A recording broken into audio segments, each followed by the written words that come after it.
Hi, I'm Nick Gillespie with Reason TV, and today we're talking with Matt Kibbe. He's the president of Freedomworks and the author of the new book, Hostile Takeover, Resisting Centralized Government's Stranglehold on America. Matt, thanks for talking to us. Thanks for having me, Nick.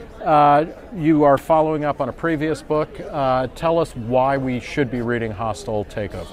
Well, if you want to understand what's going on in America, this clash from all of this freedom and bottom-up and ability of consumers to choose online and connect with people versus a more and more aggressive federal government that wants to dictate to us how we live our lives from the top down, this clash is the most interesting thing going on in politics in America today. Now, you're trying to effect a hostile takeover of government, right? Even as the government is trying to do a hostile takeover of our everyday lives. Who's going to win, or why are you going to win? Well, a takeover is when shareholders try to kick out senior management. A hostile takeover is when senior management fights back. So this is this clash between voters and citizens who don't like what the government's doing to them. And senior management's, including our CEO in chief, who says, screw you, I'm smarter than you, I'm in charge, I know what I'm doing. That's what a takeover is all about.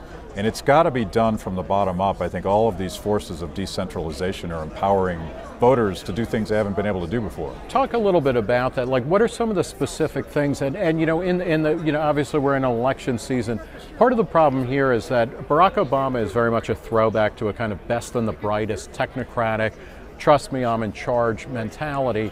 But then on the Republican side, under George Bush, and I mean, you wrote about this a lot, you had a Republican Party that was as awful. So what are the things that, both in your book and Freedomworks more generally as a group, what are you doing to really kind of affect change and keeping things decentralized? Well, the phrase hostile takeover actually comes from an op-ed Dick Armey and I wrote leading up to the 2010 election, where we argued we had to beat the Republicans before we could beat the Democrats.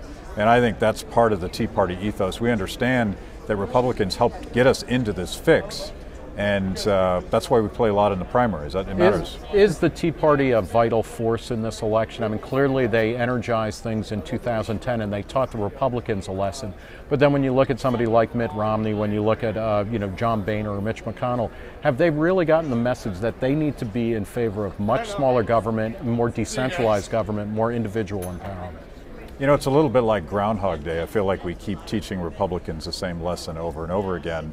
But the opportunity is always at the margin in politics. So in this fight in Texas between Ted Cruz and David Dewhurst, you have a real choice between a limited government constitutional conservative and sort of an establishment guy that's gone along.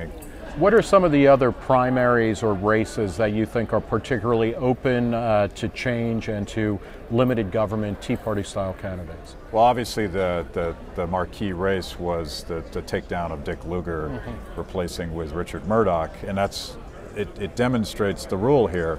The old rules of money, name ID, all of the establishment endorsements coming from Washington, D.C. didn't save Dick Lugar from an insurgent bottom-up campaign. But you got to look at Florida, you got to look at Ohio, Wisconsin's going to get interesting. Even Pennsylvania, I think, might be competitive. So, what are your hopes both for a defeat of Barack Obama and of the Democrats in the Senate, but as important, a takeover by people who are actual limited government, small government, cut the spending type of candidates? Yeah, I do think we have to fire Barack Obama, but the opportunity for limited government guys is in the Senate. And I think there's a real fight within the Republican caucus in the Senate, and we want to see the Freedom Caucus be the majority of the new majority so that Rand Paul and Mike Lee, they get to write the budget, they get to determine what the agenda is, and I think that's a serious opportunity in this election. All right. Well, I want to thank Matt Kibbe, the author most recently of Hostile Takeover, and the president of Freedomworks, for talking to Reason TV. Thank you very much, man.